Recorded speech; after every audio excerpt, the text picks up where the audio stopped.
2 months ago, I turned 27, and last month I read a book, The Go-Giver, where the author said the most valuable thing you can give people is yourself. So please sit back and relax as I share with you 27 lessons from the good, bad, and ugly sides of my 27 years. So number 1 is you can achieve anything if you don't quit. For me to come from Nigeria to the US to study, it took me about 5 years, because I started actively studying abroad in 2016, and then I finally came here in 2021.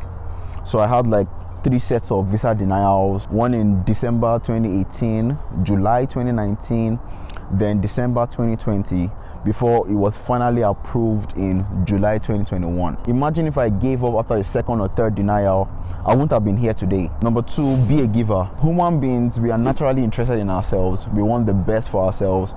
For instance, you're watching this video now to try to get lessons about life that will help you to avoid mistakes. So if you position yourself as a giver, putting other people's interests genuinely before yours, you'll see that you attract a lot of favor and help from people in life. Number 3, don't take things personally. Now, normally I'm an emotional person and I always take what people say on face value. But then when I realized that we as human beings, we are all emotional people, and so we make decisions emotionally but justify them rationally, then I stopped taking things personally. Because what someone tells me might be as a result of how they feel and not necessarily how I am. Number 4, this world is not fair. For a long time, I played the victim, hoping that life would get better someday just by mere wishing. It was when I woke up and I realized that yes, I might not be able to change my past or the circumstances in which I came into the world, but I can do something about the future. The things that I do today can shape how my tomorrow will be. From this, moving on to number 5, everyone has unfair advantages. The book, The Unfair Advantage by Ash Ali and Hassan Cuba, opened me up to this concept of everyone having an unfair advantage. They use the Miles framework to show that every single person has an unfair advantage, where M stands for money, I stands for intelligence and insight, L stands for location and luck, E stands for education and expertise, while S stands for status. The good thing about unfair advantage is that they are two-sided. So let's use money for instance. Someone that has a lot of money and was born into wealth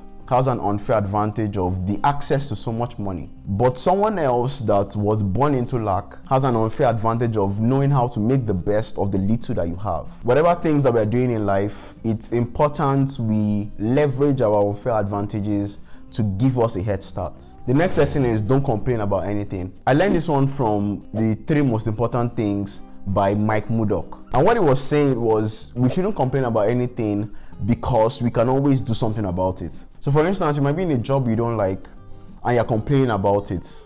You can as well do something about it.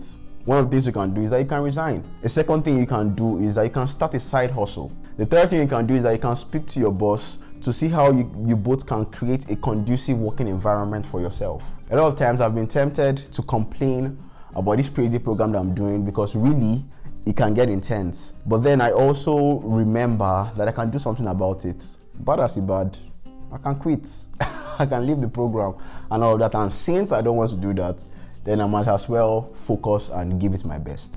Number 7, everything doesn't matter equally. You must have heard of the Pareto principle that states that 20% of the input leads to 80% of the result. So for example, you wear 20% of your clothes 80% of the time. 20% of your syllables comes out as 80% of the exam. So for us to make the most progress, we must find the vital few, the vital 20%, and focus majority of our attention on them. Number 8, the spiritual controls the physical. Now, a lot of things that are happening in our world today, COVID-19 that has passed, the Ukraine-Russia crisis, and many other things that have happened, were all predicted in the Bible. The Bible even says that things will even get worse as the coming of the Lord is drawing near. Number 9, we can't get through fulfillment without God. There's a vacuum in our hearts where I was placed by God that only Him can fill. So no amount of self-discovery or meditation or conversation with people that we do can fill that vacuum. So number 10, a goal is about who you become. If my goal in 2023 is to make $1 million and sometime in June I win the lottery and I get that $1 million, Did I achieve the goal? No. Why? Because I can't do it again. I can't replicate it. So setting a goal of making $1 million and then doing the things that makes me to achieve that goal turns me into a better person. Number 11, read more and apply what you read. Back when I was doing my first degree, I always had the passion to read, but I just wasn't reading. So I'll buy books, I'll even go hungry using the money to buy books, but I just wasn't reading. And then after a while, the passion for reading now started building up. And then I started reading because I had like the amount of books I wanted to complete in a year, but I wasn't applying them, and so I wasn't really seeing so much results in my life. It was up until a friend of mine asked, all these books you are reading, you did apply them so? And that was where like a light switch just came on in my mind. And I was like, wait, why am I wasting my time? If I'm going to read this book, then I might as well apply it. Number 12, a life pampered is a life hampered. This is a quote that one of my pastors, Pastor IJ, used to say a lot. Naturally, I love convenience, as I presume many other people do. But then comfort is the enemy of progress. And so many times in life, I try to create that atmosphere of discomfort so that I can push myself to succeed. By the way, if all I've been sharing so far has been really helpful, I'd like to invite you to give this video a like. Please smash the like button below so that this video can find favor in the eyes of the algorithm. Thank you very much.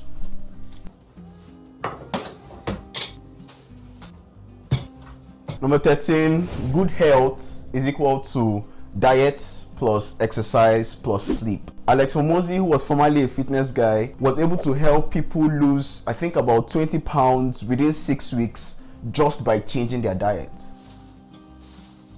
Moving on to number 14, verum ipsum factum, which is Latin for we only know what we make. So no matter how many peanut butter sandwich tutorials I've watched online, I don't know how to make them yet until I've actually made them myself. This actually even goes beyond the kitchen. If I'm reading or researching something, no matter how much is exciting me, until I recreate a version of it, I really don't know it yet. I learned this during my first degree when I was studying maths. And reading maths actually could be really interesting, but I was told that you don't read maths, you solve maths. So it was as I tried to get those problems done that I actually learnt them.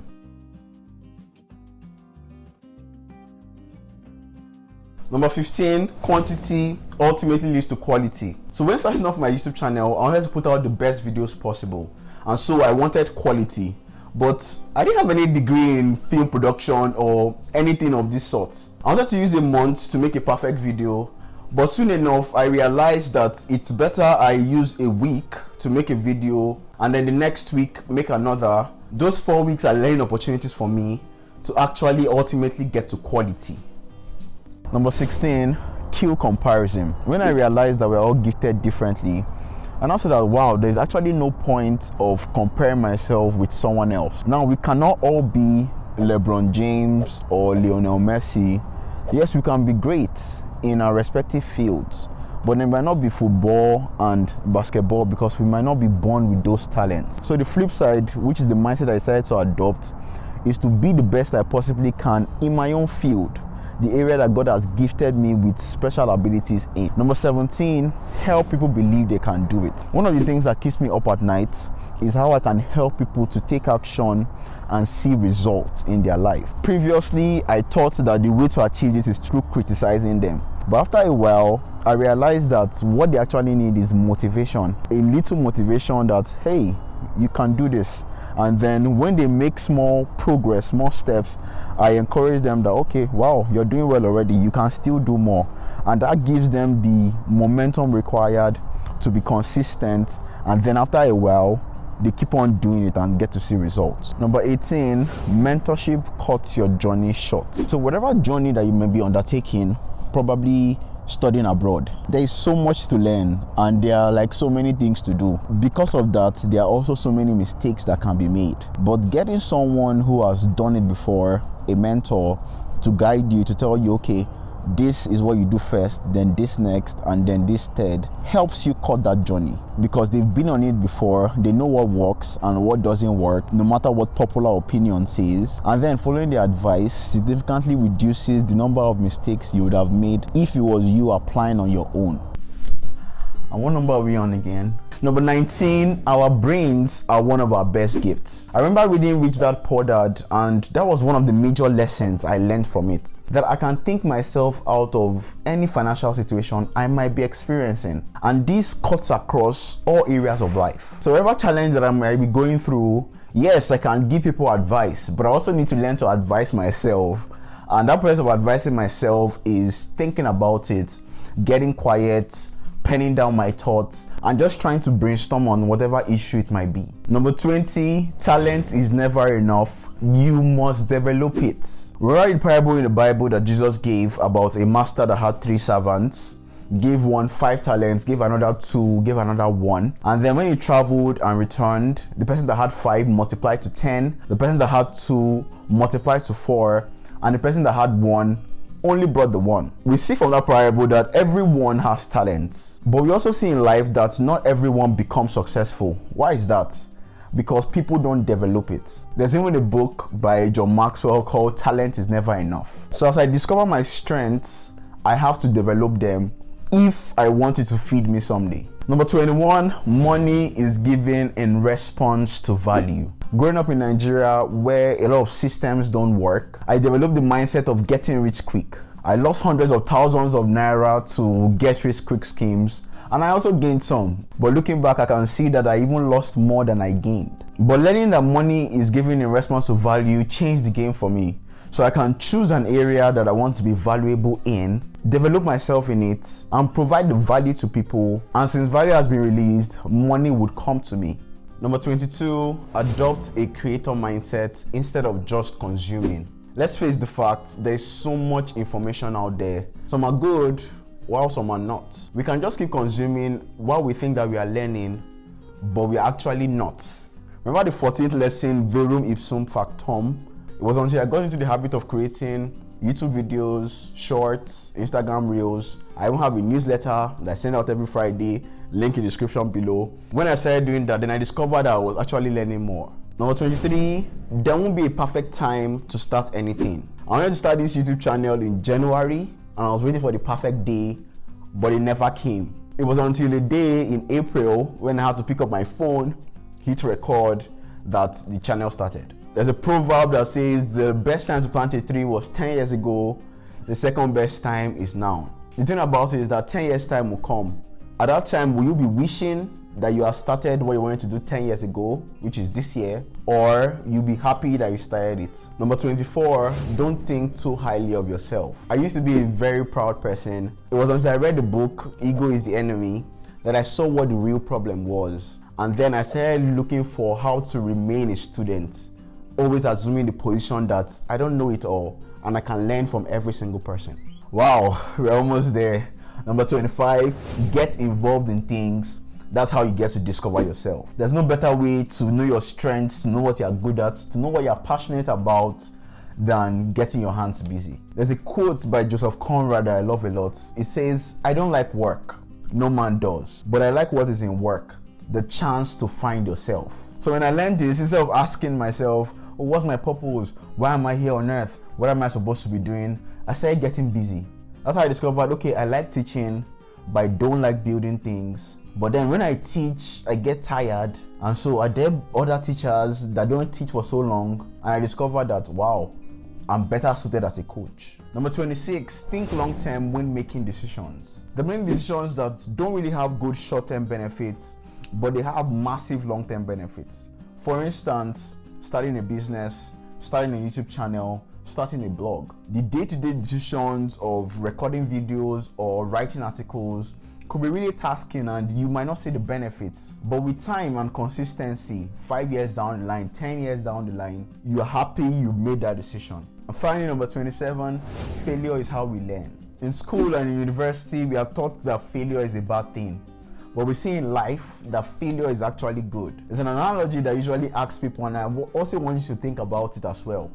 If you're supposed to perform a surgery and you have 2 doctors, the first doctor has done 10 of those surgeries and hasn't recorded any deaths. So they were all perfect success. But then you had the second doctor that had done 500 before, and then he lost 50 of those cases, but he had 450.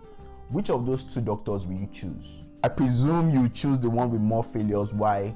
Because he has more experience. But having this doctor that has only done 10, the 11th might be his first failure. Alright, so that's a wrap. 27 lessons from 27 years. Thank you so much for watching. I hope you learned 1 or 2 things that can help you through life. Please put in the comment section which one of these 27 points resonated with you the most. So that's all for now. Subscribe if you haven't already, and then I'll see you in the next one. Bye.